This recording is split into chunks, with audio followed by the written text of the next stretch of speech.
Assalamualaikum warahmatullahi wabarakatuh. Bagaimana kabarnya hari ini? Semoga dalam kondisi sehat walafiat. Hari ini kita akan lanjutkan materi tentang gangguan kebutuhan aktivitas akibat patologi sistem persarapan pada trauma kepala.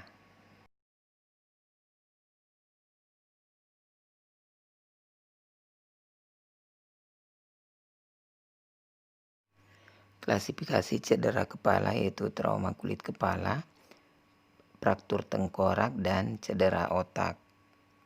Cedera kulit kepala mungkin hanya berupa luka lecet, ataukah mungkin bahkan luka robek atau mengalami avulsi atau kulit terlepas. Trauma kulit kepala dapat menyebabkan perdarahan karena banyaknya pembuluh darah, dan adanya luka merupakan port entry untuk terjadinya infeksi intrakranial. Klasifikasi yang lain yaitu fraktur tengkorak, yaitu terputusnya kontinuitas tulang tengkorak dan dibagi menjadi terbuka ataupun tertutup berdasarkan rusaknya durameter. Nyeri yang menetap atau setempat biasanya menunjukkan adanya fraktur, dan kalau terjadi fraktur kuba intrakranial akan menyebabkan pembengkakan pada sekitar fraktur.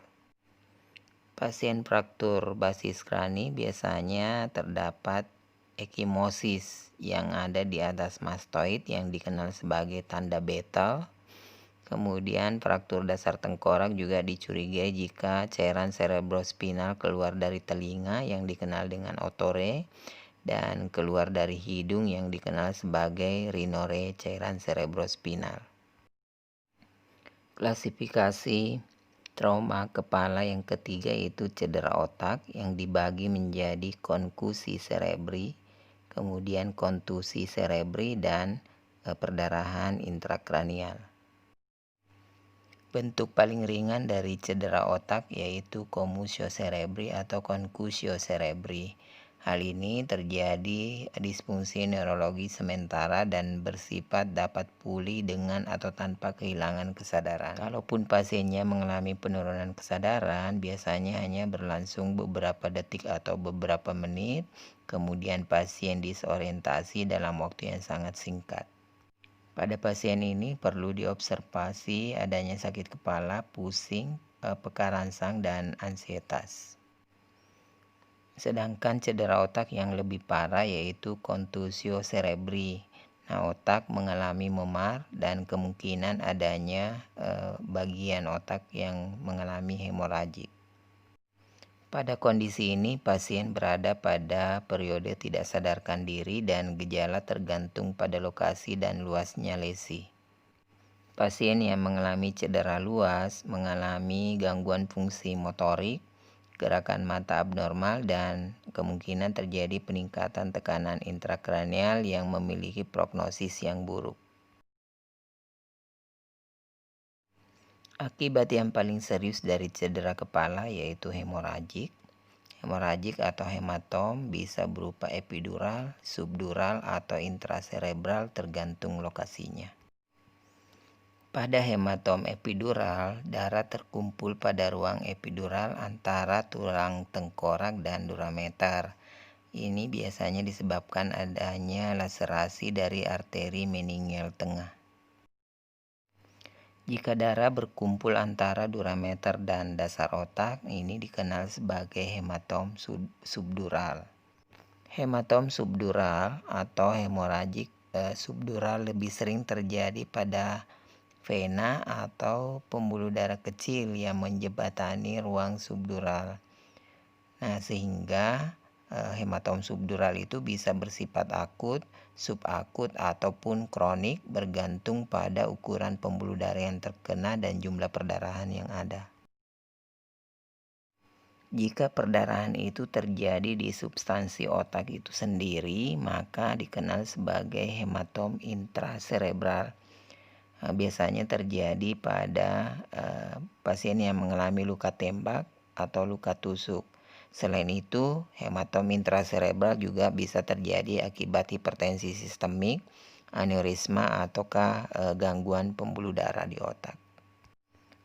Critical thinking kita pada pertemuan kali ini adalah Bagaimana cedera kepala menyebabkan gangguan mobilitas fisik? Apa yang membedakan gangguan mobilitas fisik pada kasus yang lain seperti fraktur, stroke, dan trauma medula spinalis? Jadi silakan mahasiswa melanjutkan diskusi di forum diskusi yang dibuat di VLab. Saat melakukan pengkajian pada pasien cedera kepala, biasanya mengalami kesulitan karena pasien dalam kondisi tidak sadar sehingga tidak mampu memberikan informasi. Jadi riwayat dapat diperoleh dari penolong, saksi mata saat cedera. Tanyakan kapan, di mana, dan bagaimana cedera terjadi. Jika lesi terjadi di area di bawah benturan, maka ini disebut sebagai lesi kontusioskop.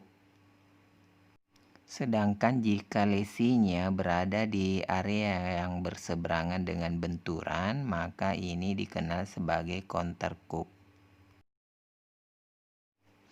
Tanyakan apakah pasien mengalami penurunan kesadaran, berapa lama, apakah mengalami perubahan tingkat kesadaran. Jika trauma dihubungkan dengan obat dan alkohol, akan sulit membedakan perubahan neurologis akibat cedera kepala atau karena intoksikasi dari obat. Pasien mungkin dapat mengalami berbagai manifestasi seperti tidak berespon setelah cedera, atau mungkin awalnya pasien berespon namun memburuk dalam beberapa menit hingga beberapa jam. Pastikan apakah pasien mengalami kejang sebelum atau setelah cedera dan apakah ada riwayat kejang. Dapatkan informasi apakah ada riwayat jatuh pada lansia.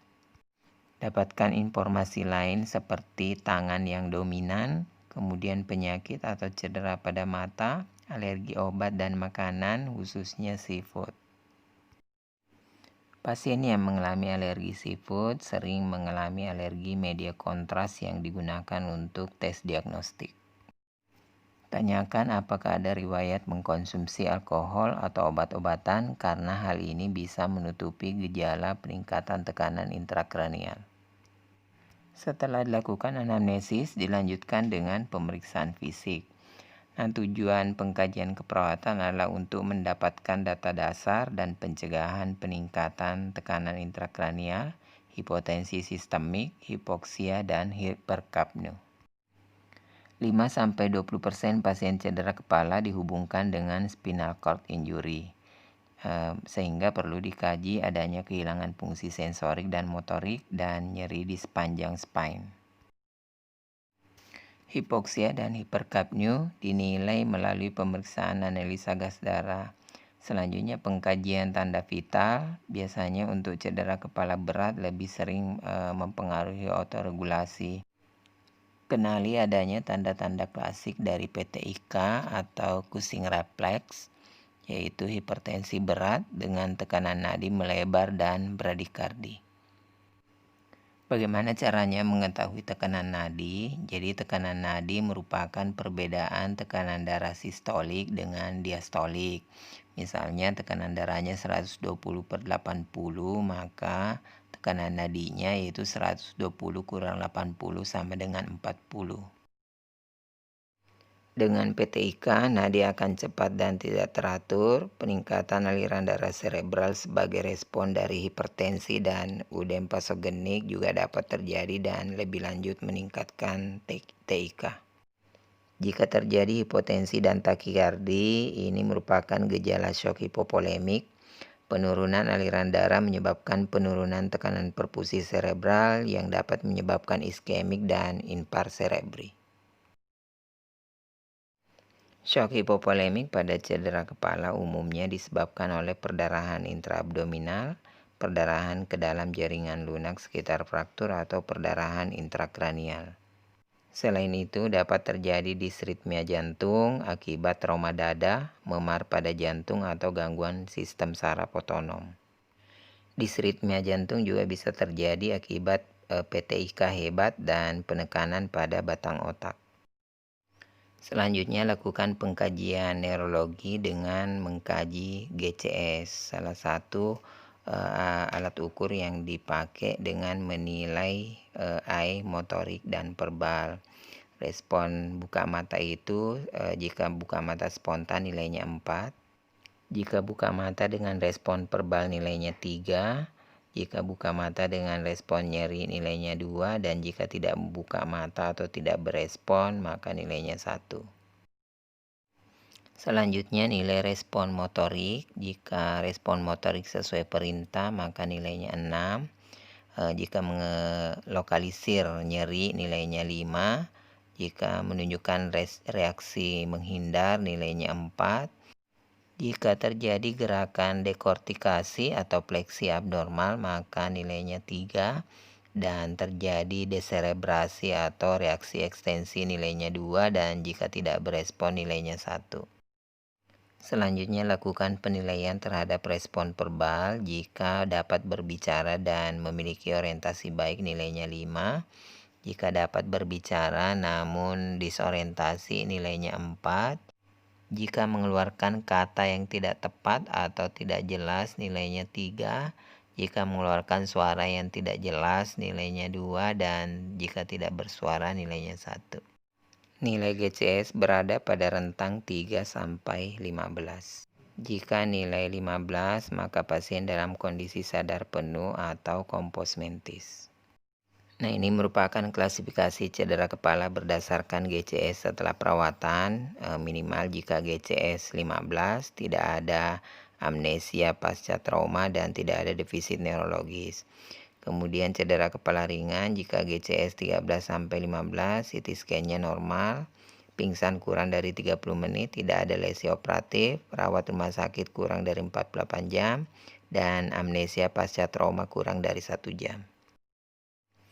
Cedera kepala sedang jika GCS 9-12 ataukah GCS-nya lebih dari 12 tetapi terdapat lesi operatif intrakranial atau CT scan-nya abnormal, pingsan lebih dari 30 menit sampai 24 jam dan amnesia 1-24 jam.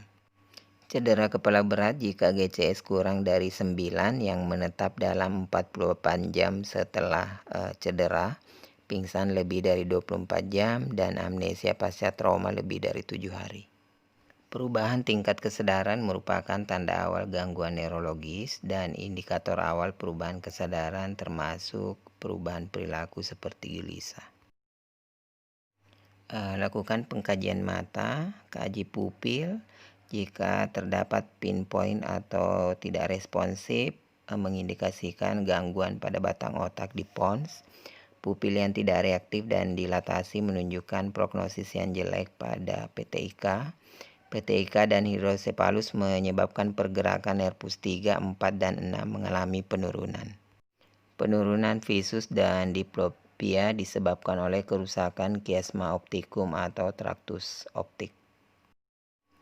Pada pemeriksaan motorik, adanya postur deserebrasi dan dekortikasi mengindikasikan adanya PTIK.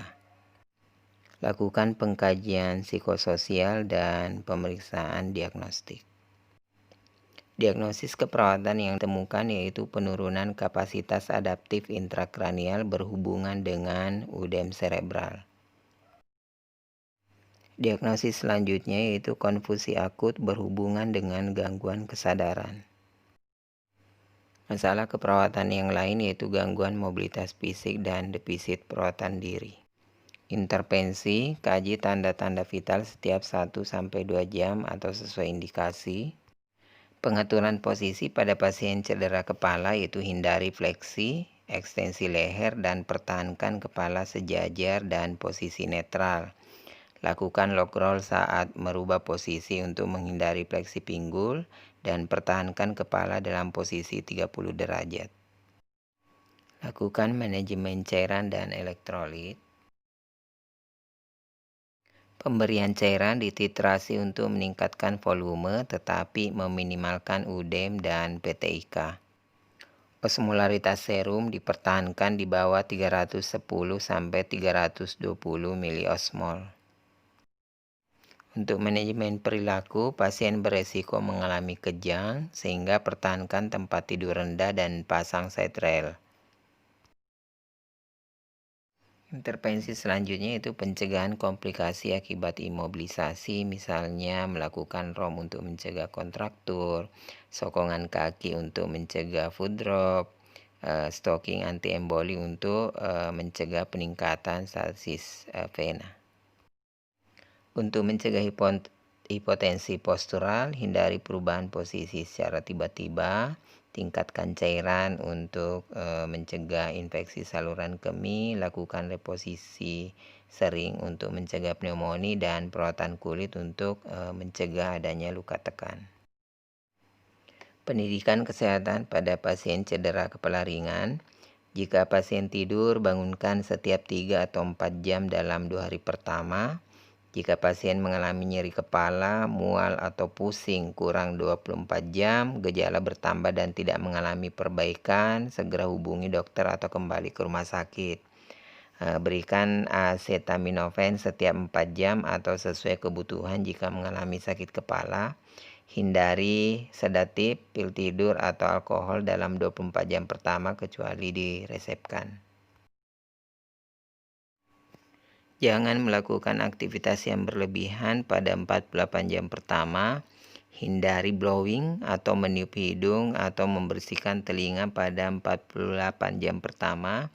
Dan anjurkan pasien kembali ke rumah sakit jika muncul gejala seperti penglihatan buram, keluar cairan dari hidung atau dari telinga, mengalami kelemahan, kesulitan berbicara, mengantuk terus-menerus, muntah, nyeri kepala memburuk, dan ukuran pupil yang tidak sama. Gejala ini tentunya memerlukan penanganan yang lebih lanjut akibat perburukan dari cedera kepala yang dialami oleh pasien. Kesimpulan dari pertemuan kita kali ini bahwa pasien cedera kepala yang dirawat di rumah sakit mengalami cedera kepala sedang hingga berat. Imobilisasi yang dialami oleh pasien perlu dilakukan penanganan yang sesuai untuk mencegah komplikasi seperti kontraktur, trombosis, hipotensi postural, infeksi saluran kemih, pneumonia, luka tekan, dan berbagai komplikasi yang lain. Saya kira cukup sekian, lebih dan kurangnya mohon dimaafkan. Billahi taufiq wal hidayah. Assalamualaikum warahmatullahi wabarakatuh.